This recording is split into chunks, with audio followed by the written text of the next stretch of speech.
Welcome to the Polygamer podcast, where gaming is for everyone. Join us as we expand the boundaries of the gaming community. Hello and welcome to the Polygamer podcast for Wednesday, July 12th, 2017. I'm your host, Ken Gagney. Today I'm delighted to be joined by a friend of mine with whom I've previously appeared on PAX East panels. She is the Communications Officer, Co-Founder, Game Designer, and Public Relations Director for Phoenix Online Studios, as well as a contributing writer to 411mania.com. Welcome to Polygamer, Katie Hallahan. Hello. How are you, Katie? I'm doing well, thank you. How are you? I'm delighted to be chatting with you. It has been 2.5 years since we appeared on stage together at PAX East talking about the resurgence and popularity of point-and-click adventure games. I can't believe it's been so long. I know, me neither. It seems like it has not been nearly that long.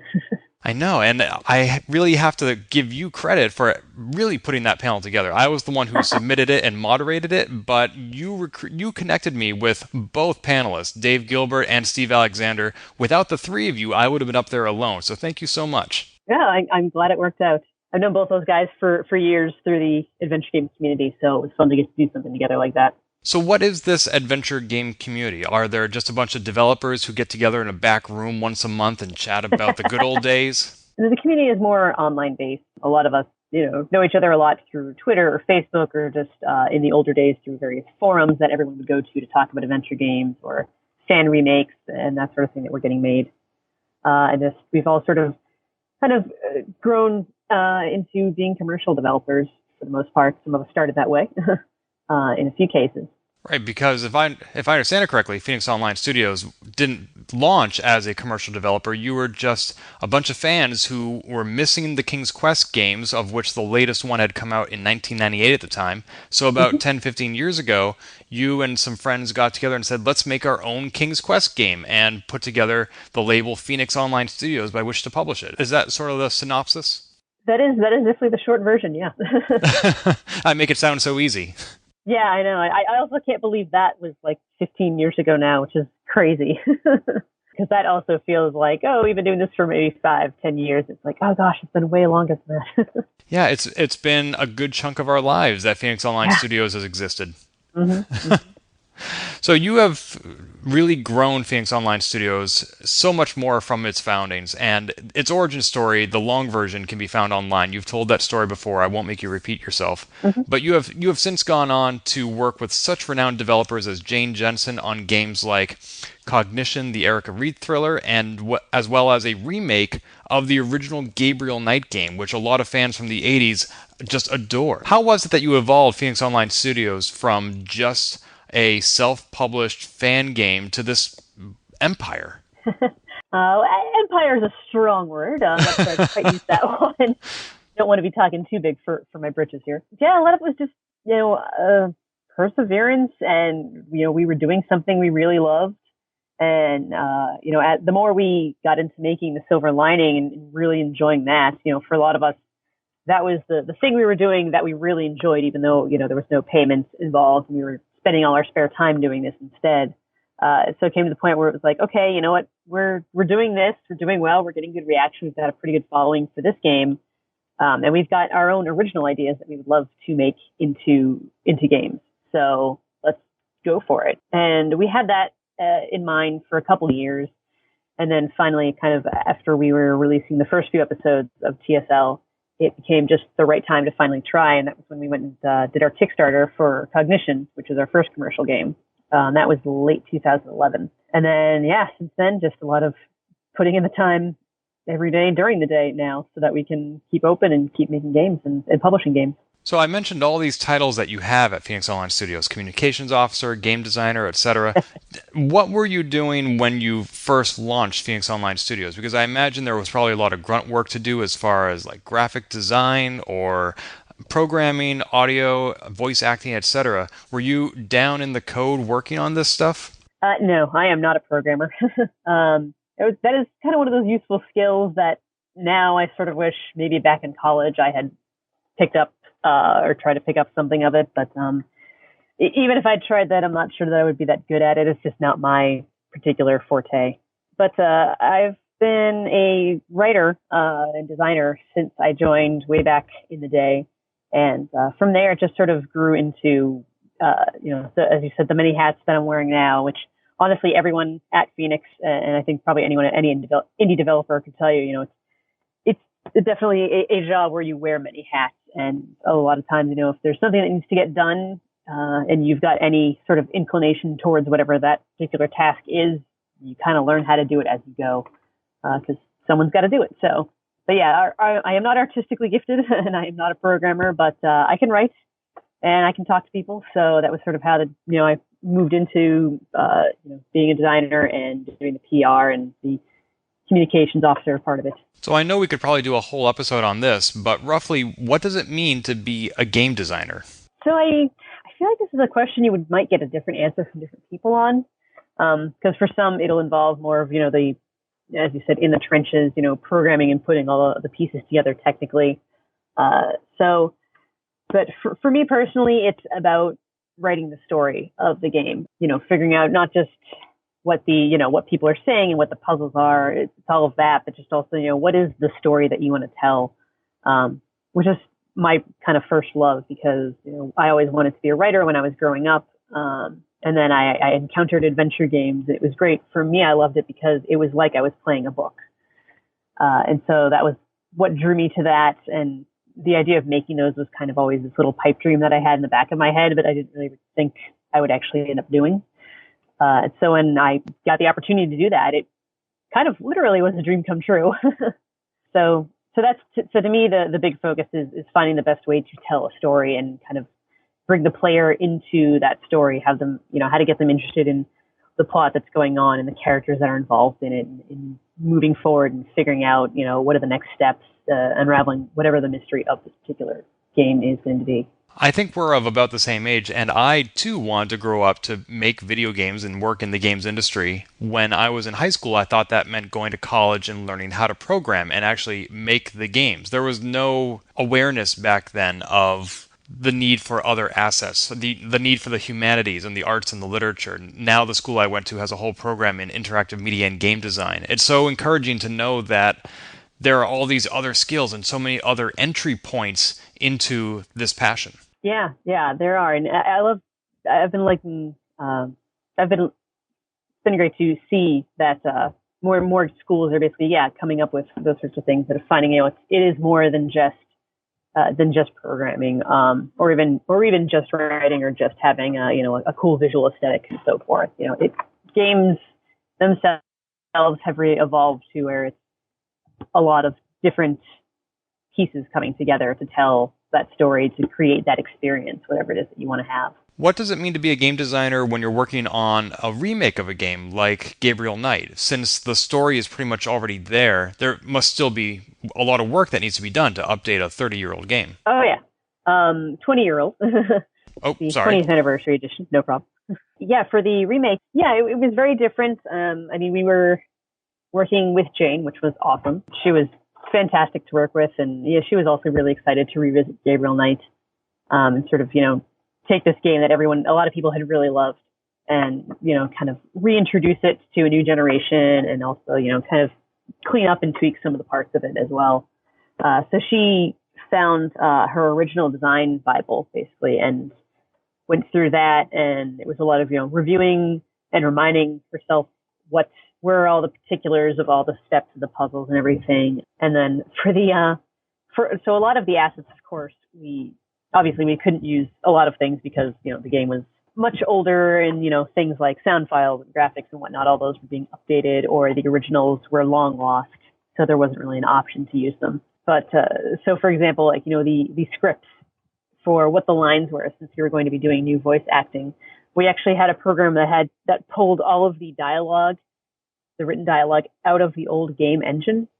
And so it was just these huge spreadsheets of just all of the lines of dialogue. And one of my tasks was going through them and first figuring out, okay, which numbers refer to which characters speaking, and then kind of, doing a find replace. It was like, oh, okay, if it's a 1, it's Gabriel. If it's 2, it's Grace, so forth.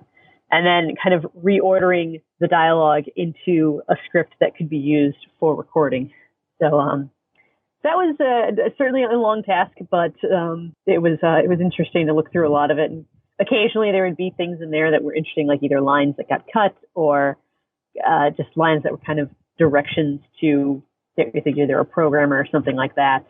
Or like things that were like, I guess they had made a demo at one point and some directions in there were still exist in the game. So kind of neat to see a lot of those little tidbits coming through.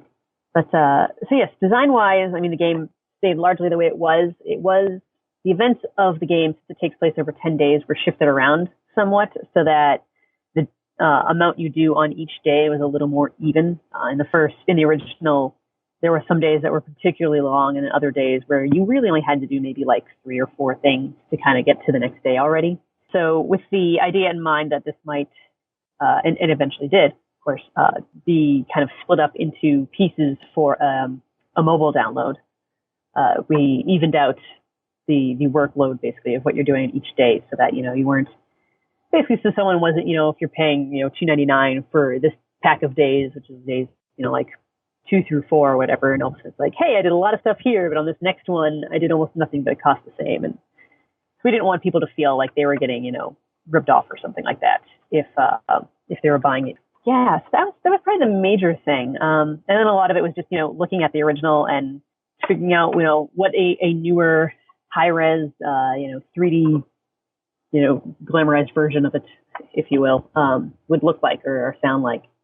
And how to kind of update the gameplay a little bit for today's audience. So you did all this work to update Gabriel Knight, and although you did have to reverse engineer a lot of it, it was quite the boon to be working with the original designer, Jane Jensen. How did you convince her that Phoenix Online Studios was the right one to work on this? Because I'm sure that this is a property that she holds near and dear to her heart. After co-designing King's Quest VI, Gabriel Knight was the first game she solo designed. And if somebody came up to me and asked to just, inherit my legacy while I was still alive, I would be very protective of it. We had our relationship with Jane started a couple years before this. She was a creative consultant on our game Cognition, which basically kind of meant she reviewed our Cesar and myself and our assistant designer Nick review our designs, both from the outline stage and then go through the actual script and do an editing pass on that, and just kind of really helped tighten up a lot of the moments and give us advice and hey, this might work better here instead, and that sort of thing. So it was great to have her guidance on that, but at the same time it was great because she also, the game is still very much ours. She let it be our game and wasn't, trying to take control of that one or anything. So she was great to work with there. And then she did the Kickstarter a little while later for Pinkerton Road Studio. And we were the developer that she was going to be working with on the new game she was doing, Mobius. While that Kickstarter was going on, the announcement came that she also had gotten the license from Activision to do a remake of Gabriel Knight 1.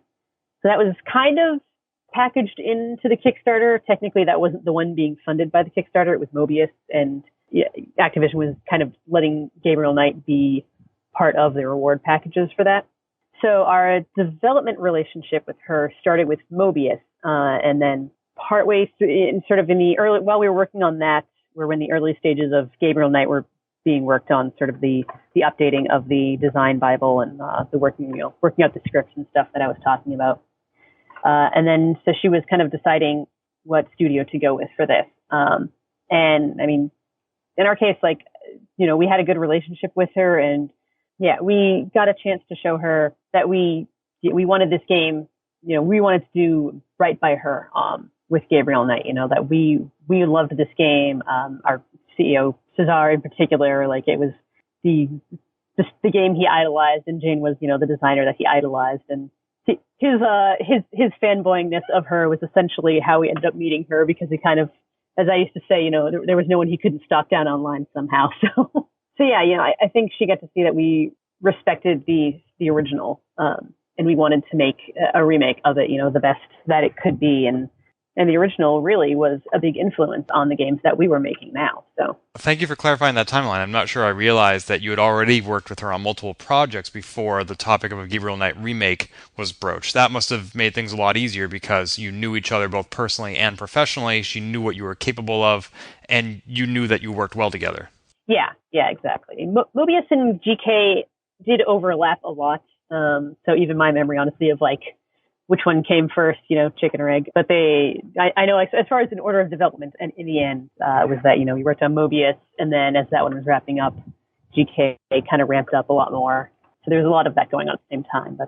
But yes, we had met her in person, was it earlier in 2011, and kind of talked about maybe working together on something. And then Cognition came up, and that was sort of a great sort of entryway into it, because we could work with her, but it wasn't, since she wasn't full-time back to developing on her own at the time, it was sort of a good kind of starting small in a way that we could just show her what we were doing and what we could do, and she was able to contribute in a way that worked out for both sides, really. I'm surprised she was able to retain the rights for Gabriel Knight from Activision, because Activision is a major studio, and Gabriel Knight did, as far as I know, quite well when it was originally released. It doesn't seem like a big studio would be so eager to relinquish the rights to a property that they may return to at some point.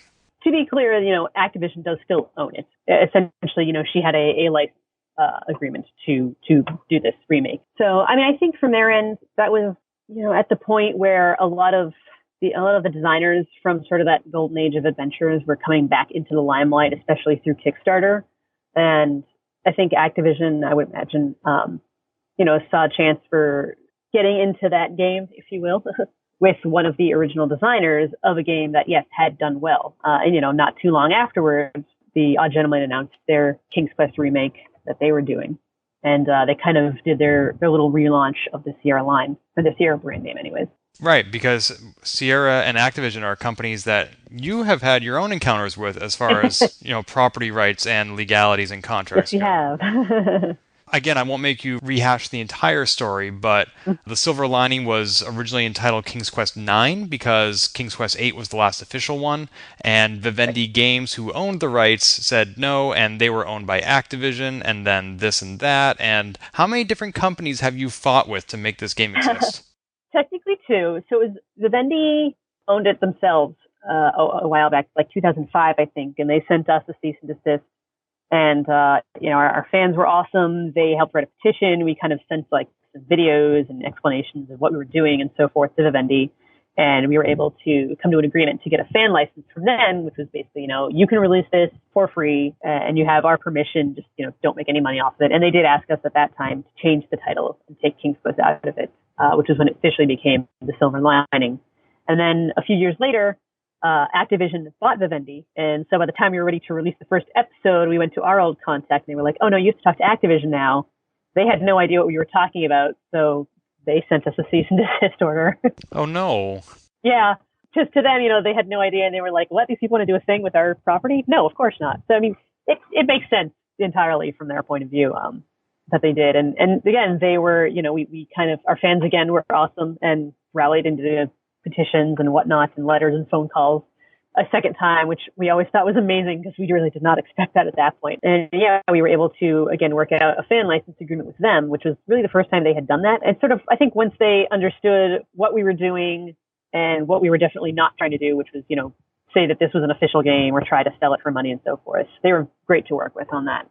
And were great to work with when we were, working with them and Jane for getting GK out as well. It's really surprising to hear that because these fan licenses are industry-wide pretty unusual and with some companies unprecedented. Especially, for example, you see Square taking down these Chrono Trigger fan games. You see Nintendo taking down fan games like they did last summer with Metroid 2 remake. Of course, it turned out that they were working on their own remake, and so they didn't want people infringing on their brand, their property. And yet here's Activision saying, yes, we are one of the biggest publishers and developers in the industry, but you can still make a fan game. That is surprising. Yeah, that was kind of why when it happened with Activision, we were surprised and we didn't expect that at first. Vivendi had done a few similar licenses with some other King's Quest remakes. So when they came to us with the cease and desist, we weren't totally surprised, but we knew there was some precedent for them, working with people on these things. And that's why, when Activision sent that to us, we were like, well, crap, this is it. Lightning isn't going to strike twice, right? But apparently it can. At the time, I don't think they had plans to do anything with the franchise. And obviously that changed over the next few years. Kind of, adventure game remakes became, the new hot thing, so to speak. I imagine if it had come up at a time later on when they were already planning to do their own reboot of the series, then, we may well have gotten a different answer. And I could totally understand why, although it would have been a shame. So at what point did you find out that they were working on their own new game, the one developed by The Odd Gentleman that just has come out episodically over the last year or two? Did they let you know before the press, like, hey, we're working on this thing that's the official continuation? We hope it doesn't interfere with your unofficial continuation? Not really. We found out kind of through some industry grapevine chatter a little bit before it was officially announced. But no, we hadn't heard about it before then, which, it would have been great to, have a chance to pitch our own version for a remake. But on the other hand, maybe they kind of thought, well, these guys are doing a fan thing and we want to maybe separate this from that, and not have the fan game that they've made be seen as an official part of it. So it's kind of one of those things where it's like, well, that's kind of a shame, but I do understand, probably where they were coming from in that. But nonetheless, the creation of this official continuation at no point jeopardized the silver lining? No. I mean, most of our game was out already. So we've always had this, well, not always, but we've, for the majority of the Silver Linings development in life, we've had this plan of, these 5 episodes, and 4 of them had already come out by then. And this 5th one has just been the one that's kind of been the something of the albatross around our neck over the last few years, trying to kind of slowly get that out while we're also working on commercial games. It seems kind of like Zeno's paradox. The closer you get to completing the silver lining, the farther away it becomes. Yeah, a little bit. There's always something. But the 5th and final episode of The Silver Lining will finally be coming out later this year? Yes, later this year. That could well mean, 11:59 on December 31st, maybe, but it will be this year. Remind me what platforms that's for? So this one will be for certainly PC and Mac, probably be able to do it for Linux as well, which will be different from the first 4 episodes because they were done in a totally different engine. We're now working with Unity as opposed to before we were working with an engine called Torque, which wasn't made for adventure games at all. It was very much hacked together to work for what we wanted it to do. But we work with Unity now, and that's kind of one of the reasons it's taken a while. Was we were switching to a new engine, and we had to sort of do various code changes and anticipate a lot of that. And they had to sort of rebuild the structure of the game in this because we have in this one the 5 icon interface, which is different from what we did for Cognition, and we wanted to keep that interface consistent between the episodes at the very least, even though the engine was changing. But yeah, the one of the nice parts is that we can port to other platforms a lot more easily. So I can see the advantage to switching platforms or development engines in between games, but in between episodes of one game, you're already 80% done The King's Quest. Why not just finish that last 20% in the old engine? I think basically, for one thing, Torque was no longer supported by the people who made it. So any problems we had or any fixes we needed, would not be coming. It was also going to be easier to port to other platforms. And just as we were using it for Cognition and Mobius and Gabriel Knight, it's so much easier to use. Basically, we didn't have to rely on the 1 or 2 people who knew what all the lines of code were, and on having them go in there to hard code things, as opposed to Unity. I'm not a programmer, but I know a little bit about how it works with Unity, and that it certainly is a lot easier. There are even steps in that engine, for example, there's things that I can do with my lack of knowledge to go in and kind of help put together interactions in a scene and so forth, which back with the Torque engine would never have been the case. So since Linux users will now be able to play the 5th chapter in that operating system, but not the first 4, are you going to go back and redo the first 4?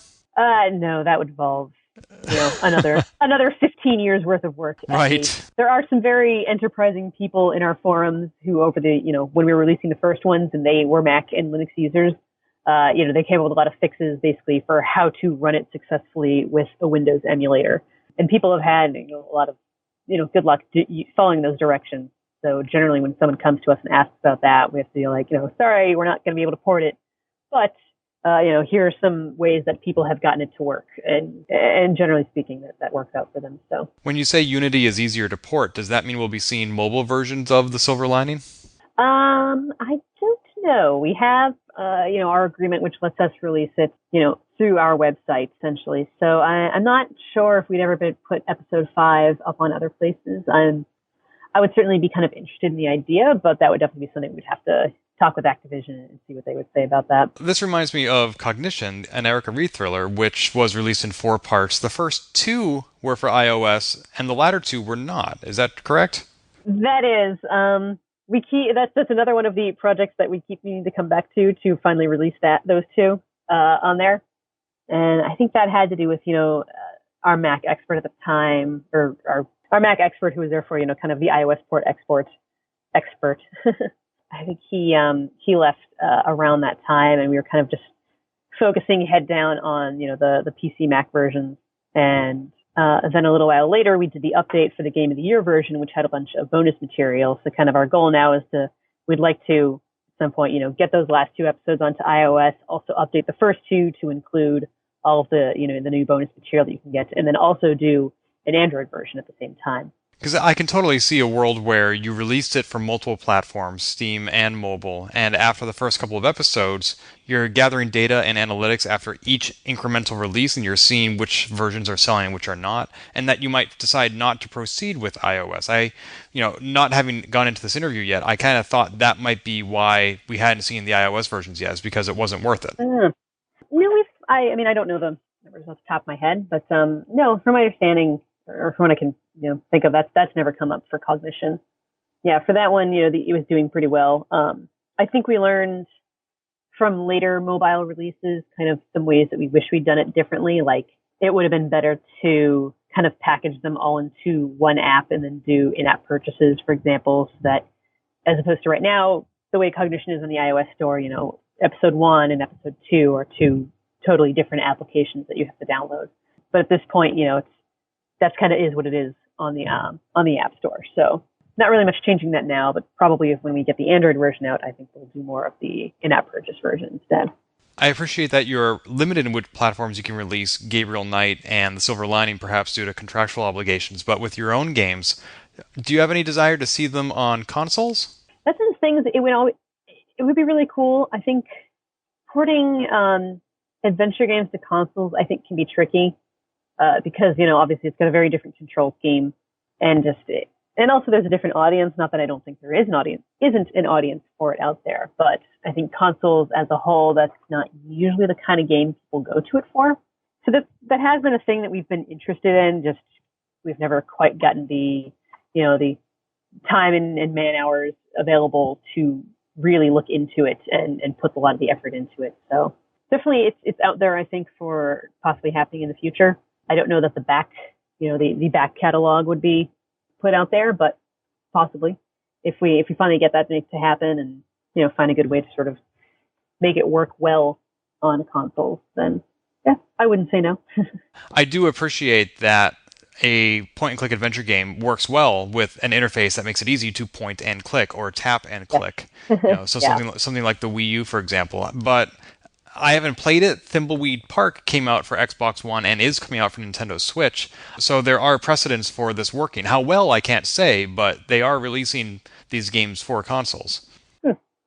I think I kind of remember hearing that about Thimbleweed Park, which I actually just recently got for my PC. So yeah, it is possible that because that was more recently designed, maybe they were able to kind of anticipate that a little more. I keep thinking like some of the earlier Telltale games, like when they did their Monkey Island game. I played that on Xbox, I think. Maybe it was PS3. And it was the controls were a little bit awkward for kind of having that point and click. And I think for a while, companies that were putting out their games that were style were trying to figure out how to make it work. And I think the later Telltale games, of course, like Walking Dead and Game of Thrones and so forth, I think they've gotten it down a lot better now, how to make that work and feel natural. So you've worked with not only Activision, Jane Jensen, numerous other luminaries, but also other indie developers like Steve Alexander from Quest for Infamy. You publish his games, is that correct? We published one of their games, Quest for Infamy, and then Order of the Thorn, they self-published. With Phoenix Online Studios basically being its own indie studio, and there are so many tools available with which to crowdfund and publish your own games, what are the services that Phoenix Online Studios brings to somebody like Steve who wants to publish his game? He has published his own games. Why did he choose Phoenix Online for one of them? I think for starting off, so we actually originally went with a different publisher for Cognition. We were just going to do the development. And then we went with them, and it just didn't quite work out. It wasn't a great fit. And we realized that on both sides, us and them. So we parted ways with them, in a friendly manner. And from there, we went and decided, like, okay, we're going to go do this ourselves for the rest of the episodes here. And we were basically took back the first one, if you will. So we're going to go and self-publish these. So that was basically a lot of legwork of like talking to the people from the different websites where we had it listed, and sort of building relationships with these other stores, going through Steam Greenlight when it was first out, which was a frustrating process. But once we finally got through all of that, which was shortly after I think we announced that the 4th episode was coming, we finally got greenlit on there. So we had the entire season was available when we went with the 4th episode on Steam. And it's we realized at that point that doing all of the work with communicating with these stores, getting them what they needed, listing things and so forth, was a lot of work. And it was certainly something that, we hadn't anticipated quite how much work it would be. And at that point we realized, well, hey, maybe we can help other studios that are indie developers that haven't published yet, that don't have these relationships built and don't want to have to focus on that, but want to focus on just, the part of making their games. And we can help get them into these stores. So that's kind of where that idea came from. And we sort of did a soft test of that with Face Noir about a year, 2013, I think. So about a year after we had finished publishing Cognition, or a few months actually, because Cognition went until like late 2012. That went really well. And then in 2014, we decided to go ahead and open up the publishing branch officially. And we had a number of games that we kind of announced with that point. And Quest for Infinity was one of them. We had known those guys since they were doing their own King's Quest and Space Quest remakes as fan games. And this was their first, push out with their own commercial game as well. So it was kind of it made sense, basically, I think, in a way. We had kind of done a little bit more of the legwork because we had started just a little bit sooner into going into a commercial game. So it was, great to be able to work with them in that capacity and help them and other developers. And so that's kind of the big thing, I would say. And then, there's a lot of smaller steps in there. We help with QA testing and sometimes, doing design feedback depending on where the game is when we start working with the developer. And then all the, PR and marketing stuff that's involved in the follow-up as well. Does Phoenix Online Studios publish point-and-click adventures exclusively? Mostly. We have one or two games that are a different style. Specifically, there's Quest Run and Heroes and Legends. They're two games that are made by the same developer, and they're very similar in style. Those are kind of the most different ones that we have because they're a little more like RPGs, and there is less of a story involved in them. So I'd say over time, we've kind of come to realize that basically, the point and click adventure or the story focused games do a lot better for us. It's what our audience is interested in, what they're looking for. And, the other two, it kind of worked out, but they didn't do as well as the other games that we had. So I would say we wouldn't say no to doing something that isn't necessarily strictly an adventure game, but just it's worked a lot better. And if it's a game that doesn't have a strong story involved in the gameplay, then it just, it tends to be kind of a situation of like, this looks cool, but, I think it's going to be better for both of us if you find someone else who can put this out there. So you've worked with all these different studios, you've tried these different genres to see what fits with Phoenix Online Studios. You yourself have played multiple roles at Phoenix Online Studios: communications, game design, public relations. Well, first of all, I need to ask, is this what you do for a living? Is this your day job? Basically. I do have kind of some other things going on, and as far as, getting the bills paid, because while I do love doing this, it is not the most financially affluent industry doing indie games. It does seem to be the thing that takes up the most of your time as far as work goes. Yeah. Of all the roles you have played in this significant time investment, what is your favorite thing to do? What is it that gets you out of bed and says, I can't wait to go to work at Phoenix Online Studios today because today I get to do X? I love certainly coming up with stories and designing games. That's a lot of fun. As I said, I always wanted to be a writer, and it's a different kind of writing than just, straight prose or novel writing or something, but it's really fulfilling, and I love doing that. And it is genuinely exciting for me to kind of help other games get out there, when we're actually coming up to and doing a release, and I get to see all the, fan reactions for the games and see the press reviews and stuff. And it feels great to be able to talk to those other people in the industry, or talk to the people who are supporting our industry because they love their games, and just kind of feel that sort of, that nice warm fuzzy feeling of, hey, you've done a great job. You've helped, get this thing out there that someone worked really hard on, and that other people are really enjoying. And it's a really good feeling. So I hear two things in there. You love writing and you love helping other games get published. If somebody wanted to get started as a game designer, as a narrative designer, doing that part of your job, what would you recommend they do? Did you go to school and study English literature? Is that how you get started? I studied English in undergrad. I kind of focused on writing as much as I could. I didn't have the actual official concentration in it, but I took as many of the classes as I could. I mean, these days I would say, look into, a college that offers kind of classes in that. And it's a competitive industry, and it is often difficult to break into. So, learn as much as you can about the steps involved. If you can learn programming, do. That's a skill that, as I said, I kind of wish that I had been able to at least take a stab at. I'm not sure if I ever would have mastered it, but it's a thing I would have liked to know more about. But yeah, if you want to be involved in the writing and the narrative design of it, focus on learning as much as you can about those things. And if you want to, get noticed as you're applying to jobs at different companies, maybe look into making your own games for free. They don't have to be huge things. There's so many tools that are out there that you can get for free or that you can get for very low cost. Unity even has a free version, a personal edition that you can use to start making games there.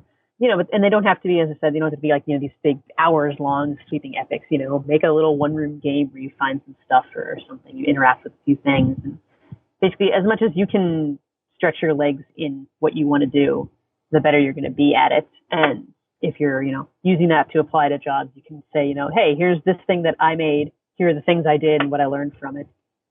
It is difficult, but I think if it's really what you love, it's very rewarding. I will definitely agree with your recommendation to learn some programming, even if you're not going to be a programmer, because not only does it teach logical thinking, it also teaches you a language that is known by a lot of people you'll be interacting with. Yeah. I didn't end up being a game programmer, but I went on to work as an editor at Computer World magazine and also to host the IndieCider podcast where I was interviewing game developers. And just from the few computer science classes I took, that gave me a big leg up on just being a part of the conversation. Yeah, definitely.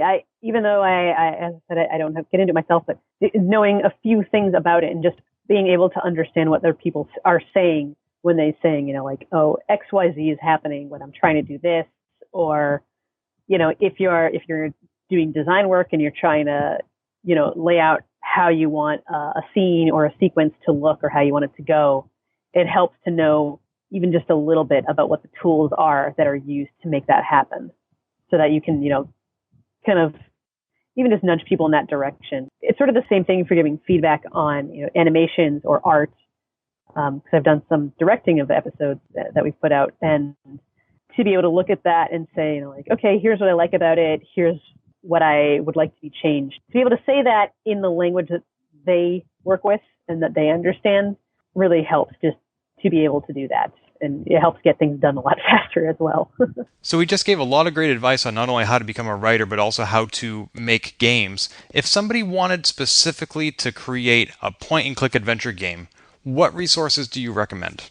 Well, certainly, play point-and-click adventure games, so you know what you're looking at. Especially the ones by Phoenix Online Studios. Yes, especially ours. They're great. But especially, I mean, if you're interested in that, you probably already know those things. Because I don't think anyone is like, I'm going to play it. I'm going to make one of these, even though I have no idea what it is. Doesn't seem to usually happen that way. But, and pay attention to what you like and what you don't like about them as you play them. Kind of learn from others' mistakes and others' victories. If you see a thing and you're like, oh, this is cool, but I would have liked it if they did this instead, keep that in mind. And then there are a lot of, like I said, online resources, for people who love kind of that retro,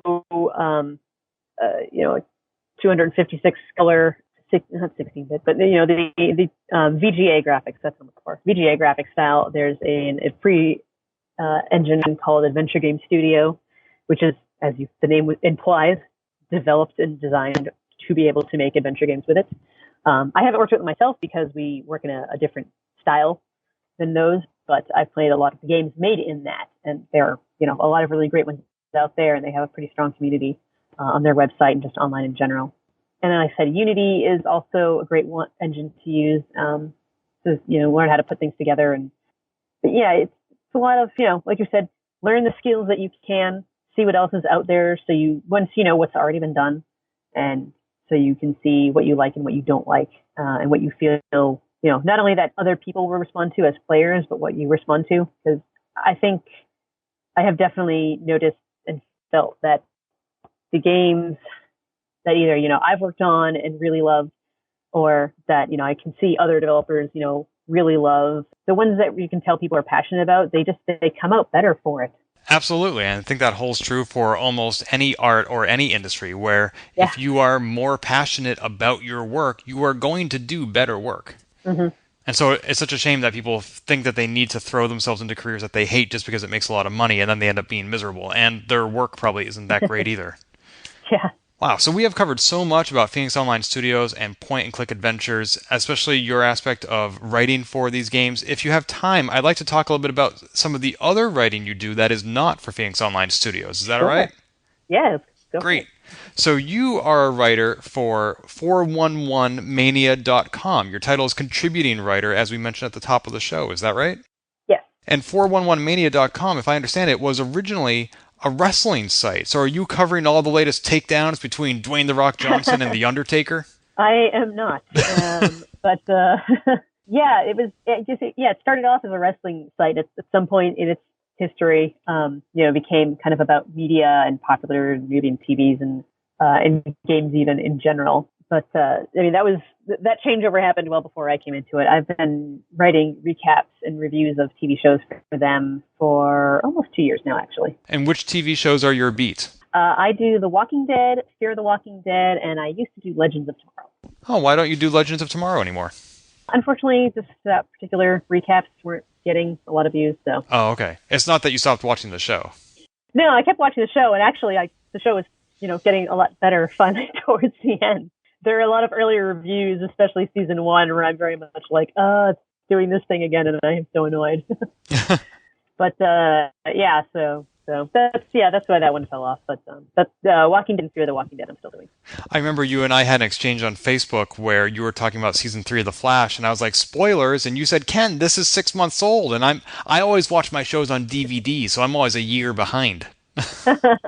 So someday I'll catch up on Legends of Tomorrow. I have season 1 on DVD. I'll watch it, and then I'll go read all your recaps. Go for it. I'd be curious to hear what you say. If you're getting frustrated, it does get better in season 2. Oh, good. So speaking of spoilers, I've also never seen a single episode of any Walking Dead series. So, oh my goodness. Right. I don't know how. The one. Yes, it's me. I've been the one living under a rock. So for anybody listening who's in a similar boat, you don't have to worry about spoilers in this episode, because I'm asking you, Katie, to not spoil it for me, because it seems like the kind of show I might enjoy. Try. Yeah, I'll try real hard. Thank you. But I am curious that this show has, as we mentioned, spanned multiple TV series. It originates in comic books. It has video games, which I'm not sure are based on the comic book or on the TV show or both. And there are also multiple developers, not only Telltale, but also Disruptor Beam Studios is working on one. How does this all tie in together? I mean, I know we've seen a lot of zombies in a lot of different studios lately, but are we just reaching peak Walking Dead? Are we going to be saturated with this stuff? As far as this particular franchise doing a whole bunch of things, or just more zombies and kind of copycats in general? We can't help the number of zombies that are in mainstream culture, unfortunately, but I feel like The Walking Dead makes up a significant portion not only of zombie representation, but also the people who are trying to cash in on that popularity. Has The Walking Dead jumped the shark? As a franchise, I don't think so. I mean, it's popular and became popular, I think, for a reason. Like there were a bunch of zombie movies and whatnot before it got popular, and I think the reason this became more popular is because it examined. It wasn't just about people fighting zombies and there's an attack and then it's over and that's it. It was about people actually trying to live in this world now, and it was more about them than it was about zombies. Zombies were a plot device. They're a very persistent one and an important one, but it's not just about like, oh, we're going to go kick some ass and that's it, which is fun, certainly, but it's not, it's not something that's built for longevity. And I think that's why it became so popular. I think that's why it stayed that way. And I think the different versions of it out there, they all bring something new and interesting to that collective idea of it. I mean, it's almost kind of its own little, cinematic isn't quite the right word, but like cinematic universe of Walking Dead, because there are a bunch of different assets of it, and I think the things that aren't as interesting tend to fall off the radar a lot, so they don't tend to happen in such a big way that they detract from it. But it's kind of people don't like that. I know there's been a lot of mobile games which do, I think, focus more on the I'm gonna just attack a bunch of zombies, and that's really what it's about. It's not really about the characters at all, and I mean, to me, those don't stand out as much, and maybe they get more downloads and they're bought more. I'm not sure, but I don't think they're the ones people talk about, certainly when they're talking about The Walking Dead. It's interesting to hear that we have not jumped the shark, because I have not heard good things about the latest season of the main TV show. People I know who have been watching it all along have said they're done and they're not going to watch it anymore. Huh. Interesting. I mean, to say this without spoilers, but there is a big event, a big character who came into the TV show finally this past season, who was very highly anticipated from the comics. His character was a big deal in the comics. Their appearance basically kind of changed everything, changed a lot of things. So, that finally happened in the TV show, which a lot of people were really anticipating a lot. So it's not surprising that it's been very divisive. Anything I think that gets highly anticipated like that is going to be, you never please all the people all the time. It's just impossible to do because they all want different things. And so, plus the fact that the TV show, it'll change certain things from how they happen in the comics. Like the broad strokes of the story are the same, but a lot of the details will change, which I think is interesting because it makes the TV show still interesting and still keeps some of the comic readers guessing, because a few things are going to be different. Not necessarily the same characters will live or die, or the ones who do live when maybe they died in the comics become very different and sort of start filling a different role. Or you have some original characters in the TV show that aren't in the comics at all that people absolutely love. So it's interesting, and I'm not like I said, I'm not surprised it's kind of been a dividing thing that what happened.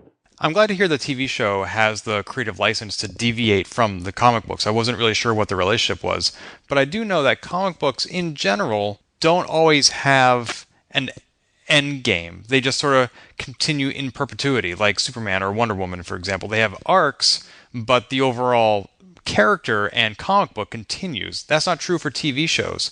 What do you see as the end game for a TV show, which, unless you're The Simpsons or Gunsmoke, does end?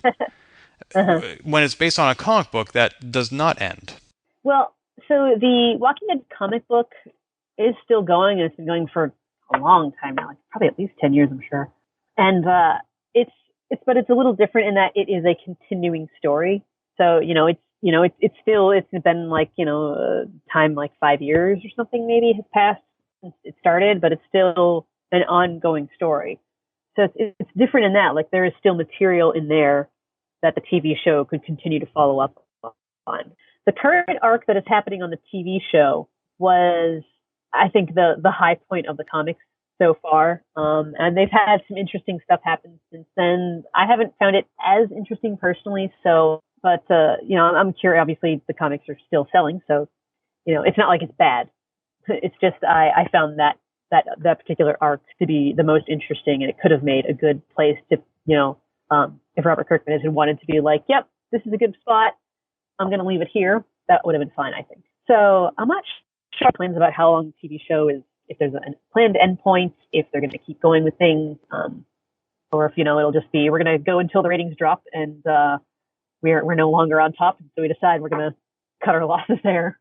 So it'll be interesting to see. Yeah, I'm not sure how far they'll take that, or if they'll just keep making it until the network says no thanks, we're done. Another TV show I've never seen is Game of Thrones, but I do know that the TV show has already exhausted the source material. Where is the Walking Dead TV show in relation to the comic book? Has it caught up? No. It's the TV show is still a couple of major arcs behind where the comics are now. It's a process of catching up. Like I'd say, let me see. Like in terms of, if I'm trying to put this in terms of seasons, like I would say the current arc will probably play out over the next season and conclude at the end of that, because I can't see them stretching it past that. So the arc that the comics are in now is kind of the next major one. I could see it kind of getting to that maybe by the end of the next season, like starting that one up and having, some things to build up to it in that meantime. I don't think they would jump into it right away, because at least in the comics at that point, they had a time jump that happened. So if they kept going to where the comics are now, they'd have, probably at least another 2 or 3 seasons they could get out of it. It's interesting that you work professionally in two very, well, I guess thematically related, but still very different manifestations of two areas. Point-and-click adventure games and the Walking Dead zombie TV show. And it's not every day that somebody works in two such different fields that have an intersection. The Walking Dead Telltale Games. It's a point-and-click adventure game. Yeah. I imagine that you have some very informed opinions about the many Telltale games that have been made on The Walking Dead, since you come from those two areas of expertise. Yeah, I love the games. I've only played the first 2 seasons. I haven't played season 3 of their games yet, but I think they're fantastic. They're really well done. And in general, I think Telltale does a great job with their games. They've kind of mastered a lot of how to get those certain beats of a story and kind of get you into a certain mindset, I think, with the characters and, make you care about the characters and then put them in danger, or sort of make you assume certain things about characters and then find an interesting way to twist that through gameplay that really just involves you a lot. And the games of note follow a completely different continuity entirely. They are entirely original characters. Technically, it's set in the comic book universe as opposed to the show's universe. But all the characters there, it's kind of it's in a similar area geographically, but those crowds of people don't overlap, with the exception of one character who is in the first episode of the first season. And I think they really just had him in there so it could be like, look, here's this guy that you all know and love, and he's in our game. And now he's gone. So there are characters who originate in the comic books and then show up in the TV show. Since the video games are based on the comic books, does that mean they might show up in the TV show? I have no idea. I'd be surprised, because the TV show follows the comics so much, and the characters from the Telltale game aren't in the comics. Oh. The continuity of their world is the one from the comics. Oh, okay. Yeah, it's confusing. It's sort of like Star Trek Prime and Star Trek Kelvin universe. In the sense that it's confusing. Yes. I'm those are terms that I know I've heard, but I forget exactly what they mean. Yeah. It's going to be even more complicated when Star Trek Discovery airs this fall. Yeah, so it's basically your starting point is the comics, and then the TV show is kind of a mirror of the comics, but it has, as I mentioned, continuity differences. And then the Telltale game is the same world as the comics, but it's sort of, off here to the side in its own little bubble, and it doesn't intersect really with either of the other two. So if I wanted to get in on The Walking Dead, because I have not read any of the comics, not seen any of the TV show, I played the first episode of the first season of the first Telltale game. Mm-hmm. Where should I go from here? Well, since you've already played part of the first season of the game, I would say finish that up because it's really great. So, you started your buy-in there, so why not keep going? Great. As far as the others, I mean, the TV show is probably going to be easier to access and get to than the comics. So as far as that, and it might take up less time. I mean, it's a comic book is a pretty quick read, granted, but there's, a lot. They're an issue, 100 something or other now. So there's a lot of back reading in the comics to get to. I mean, they're both worth getting into. I guess it just kind of depends on what your personal preferences of consuming media is. You don't have to, have read the comics to enjoy the show. Plenty of people don't. Okay. And maybe after I do all that, I can start reading and watching Game of Thrones. There you go. Yes, that's a whole other one to get into. Does 411 Mania have a beat writer for Game of Thrones? Yes, they have someone who does the recaps on those. Because I imagine that's also a show you're watching. Oh, yeah. I read the books, and I've been watching the show since it started. And I'm actually in the middle of playing the Telltale game based on that as well. Oh, that's right. They made one. I forgot. Yeah. Actually, I think I just got it for free through PS Plus on my PS4. Nice. Oh, yeah. I think I heard that it was free like this past weekend. We were kind of like, oh, you already bought that. Oh, well. Well, maybe that, too, can be my gateway into that world. I'll start playing the Telltale game. So that's another one where I think their continuity is based on the books, although the continuities are a lot closer with the show and the books in that, in Game of Thrones. But it's, again, a lot of, there are more overlap characters, but the main cast is, again, all people who are not in either the books or the show. Oh, okay. Just basically Telltale's way of kind of being like, we're going to be in your sandbox, but we're just going to be over here in the corner that no one looks at, so we can do whatever we want. Without messing everybody else up. Exactly. So I actually did read the first Game of Thrones book, but I found it more political and less fantastical than I like my fantasy novels. And so I just never continued. So I haven't read the rest. It keeps going like that. I mean, it's technically high fantasy, I think, because, it has some magic and dragons and whatnot. But yeah, a lot of what makes that world tick is kind of following the politics and the alliances and social manipulations and whatnot on top of, yes, also there is war. And over here in this continent, there are some dragons. Right. We'll get to them later. And I do like high fantasy. I grew up reading and playing Dungeons and Dragons, The Forgotten Realms, R.A. Salvatore. But what little TV I watch nowadays, it tends to be more either Sherlock or The Flash. I get all my intrigue and machinations from Sherlock, and I get all my... In a way, I guess you could say The Flash is high fantasy. It's certainly not magic, although I guess... You know what? I think there might be magicians. There's certainly a weather wand that one of the villains uses. Yeah. I mean, well, Flash definitely too of the DC TV universe is the more lighthearted one. Legends of Tomorrow kind of fits into that category too.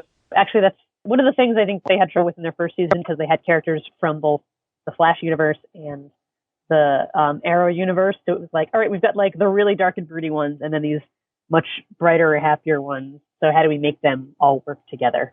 But so I think it took them a while to kind of get that tone down. Kind of like on Star Trek Voyager when they put Starfleet and the Maquis together. Work with me here, Kate. Okay. Totally, yes. See, just like that. So, all right. Well, we have covered so much point-and-click adventure games, the history and evolution of Phoenix Online Studios and the Silver Lining, Telltale, The Walking Dead, Game of Thrones, The Flash. Is there anything we're missing? Man, I don't think so. That covers a lot of the things I love talking about. So I know, me too. And we could, what we're missing is more in depth on all these topics. We could do a regular podcast on any of these. Oh my gosh. Oh no, that's not an idea I needed. There's a ton of them out there. Damn it. All right. So, this has been fantastic. We have not chatted often enough. We had that pre-meeting to discuss our PAX East panel before it happened, and we met over pancakes, which was awesome. And then we actually had the panel, and now it's been 2.5 years, and I can't remember the last time our paths crossed. So this has been great. Yes, it has. Awesome. been very fun. Thank you. Do you show up at other Boston-based events? I remember, I think the very first time I met you was at Boston Fig. Is that something you go to regularly? I try to. I don't think I went this past year, or no, I think maybe I went to I did actually end up going, I think, this past year to the demo one. I haven't been to their panels only half of the convention that they do like a couple months later. Right. Which is an interesting split, but I'm also like, oh, but it's a whole other different time. And I think it fell on the same weekend as something else I was doing when I actually found out that was going on. So, But yeah, I try to get to those events. I've the last couple of years, I've been going to Aresia, which happens in January in Boston, and that's been a lot of fun and really a different kind of convention. I don't know if you've ever been to that one. I actually went to my first Aresia just this year. Yeah, it's fun, isn't it? It sure is. And of course, just like at PAX, the talent and artistry of the people who not only are giving panels, but also showing up in costumes is amazing. Yes. Yes. Excellent. So I'll include a link to Aresia, Phoenix Online Studios, The Silver Lining, your 411 Mania stuff. All of that will be online in the show notes for this episode, which can be found at polygamer.net, or the direct link will be plyg.me/POS for Phoenix Online Studios. Katie, thank you so much for your time. This has been a blast. Thank you. This has been a great time. Yeah. This has been Polygamer, a Gamebits production. Find more episodes, read our blog, or send feedback at polygamer.net.